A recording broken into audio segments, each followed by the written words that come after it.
శ్రీ పంచముఖ ఆంజనేయ స్వామి అష్టోత్తర శతనామావళి. ఓం ఆంజనేయాయ నమః. ఓం మహావీరాయ హనుమతే నమః. ఓం కేసరి ప్రియ నందనాయ నమః. ఓం వాయుకుమారాయ నమః. ఓం అసహాయాయ నమః. ఓం ఈశ్వరపుత్రాయ నమః. ఓం పార్వతీ గర్భ సంభూతాయ నమః. ఓం వానరనాయకాయ నమః. ఓం సకల వేద శాస్త్ర పారగాయ నమః. ఓం సంజీవ పర్వతోత్పాటనాయ నమః. ఓం లక్ష్మణ ప్రాణ రక్షకాయ నమః. ఓం భీమ ప్రాణ రక్షకాయ నమః.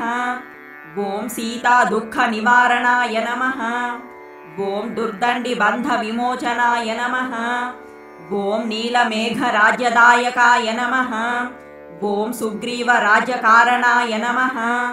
ఓం భీమసేనాగ్రజాయ నమః. ఓం ధనంజయుధ్వజ వాహనాయ నమః.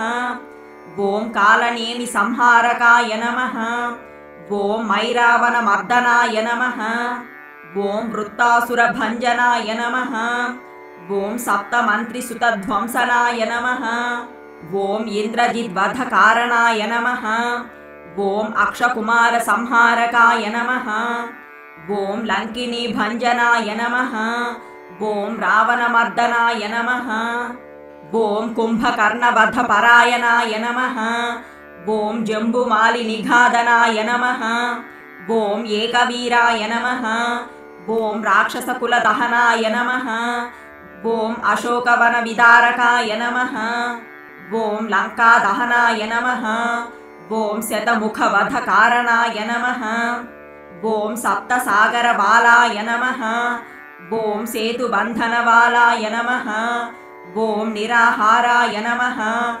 ఓం నిర్గుణాయ నమః. ఓం సగుణ స్వరూపాయ నమః. ఓం హేమవర్ణాయ నమః. ఓం పీతాంబరధరాయ నమః. ఓం సువర్చలా ప్రాణనాయకాయ నమః. ఓం త్రయస్త్రింశత్కోట్యద్భుత రుద్రగణ పోషకాయ నమః. ఓం భక్తపాలన చతురాయ నమః. ఓం నవకనక కుండలాభరణాయ నమః. ఓం రత్న కిరీటహారణూపుర శోభితాయ నమః. ఓం శ్రీరామ భక్తి తత్పరాయ నమః. ఓం హేమరంభావన విహారాయ నమః. ఓం వజ్రక్షతాంకితాయ నమః. ఓం మేఘవాహనాయ నమః. ఓం నీలమేఘశ్యామాయ నమః. ఓం సూక్ష్మకాయాయ నమః. ఓం బాలసూర్యగ్రసనాయ నమః. ఓం ఋష్యమూకగిరి నివాసనాయ నమః. ఓం మేరుపీఠార్చనాయ నమః.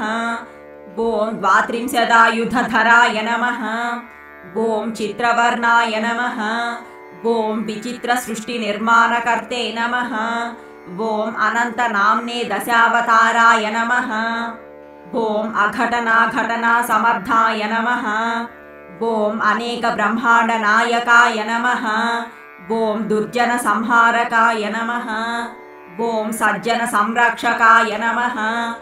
ఓం దేవేంద్ర వందితాయ నమః. ఓం సకల లోకారాధ్యాయ నమః. ఓం సత్య సంకల్పాయ నమః. ఓం భక్త సంకల్ప పూరకాయ నమః. ఓం అతి సుకుమార దేహాయ నమః. ఓం యక్షకర్దమ విలేపనాయ నమః. ఓం కోటి మన్మథాకారాయ నమః. ఓం రణకేలి మర్దనాయ నమః. ఓం సకల లోక కుక్షింభరాయ నమః. ఓం సప్త మహామంత్ర స్వరూపాయ నమః. ఓం సప్త మహాతంత్ర స్వరూపాయ నమః. ఓం భూత ప్రేత పిశాచ శాకిని ఢాకిని విధ్వంసకాయ నమః. ఓం శివలింగ ప్రతిష్టాపన కారణాయ నమః. ఓం దుష్కర్మ విమోచనాయ నమః. ఓం దౌర్భాగ్య నాశనాయ నమః. ఓం జ్వాలాది సకల రోగ నివారణాయ నమః. ఓం భుక్తి ముక్తిదాయకాయ నమః. ఓం కపట నాటక సూత్రధారిణే నమః. ఓం లీలా వినోదాయ నమః. ఓం అగణిత కళ్యాణ గుణాయ నమః. ఓం పరిపూర్ణాయ నమః. ఓం మంగళప్రదాయ నమః. ఓం గానలోలాయ నమః. ఓం గానప్రియాయ నమః. ఓం అష్టాంగ యోగ నిపుణాయ నమః. ఓం సకల విద్యాపారీణాయ నమః. ఓం ఆది మధ్యాంతరహితాయ నమః. ఓం యజ్ఞకర్తే నమః. ఓం యజ్ఞభోక్త్రే నమః. ఓం షణ్మత వైభవానుభూతి చతురాయ నమః. ఓం సకల లోకాతీతాయ నమః.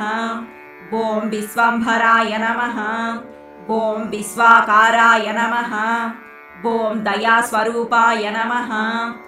ఓం దాసజన హృదయ కమల విహారాయ నమః.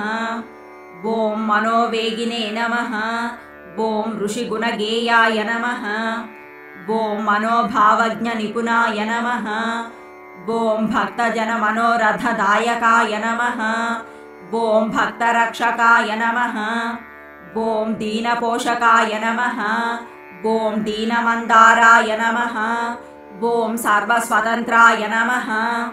ఓం శరణాగత రక్షకాయ నమః. ఓం ఆర్తత్రాణపరాయణాయ నమః. ఓం సువర్చలా సమేత శ్రీ హనుమతే నమః. इति श्री पंचमुख आंजनेय अष्टोत्तर शतनामावली।